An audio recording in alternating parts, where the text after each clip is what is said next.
Hello everyone, welcome back to the channel. In this video, I'll show you how to create tutorial videos with Synthesia and turn your instructions into clear, professional, and easy-to-follow videos.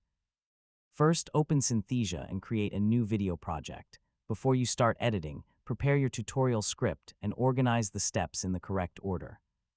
Begin with a short introduction that tells viewers what they will learn, then divide the main tutorial into separate sections or scenes. Each scene should focus on one specific step or idea. Next, choose an AI avatar that fits your tutorial style. For educational or software tutorials, a friendly and professional avatar can help make the presentation feel more natural. After that, select an AI voice that is clear and easy to understand. Make sure the speaking style matches the topic and doesn't make the instructions difficult to follow. Now add your script to the scenes. Keep the narration simple and direct, especially when explaining technical steps.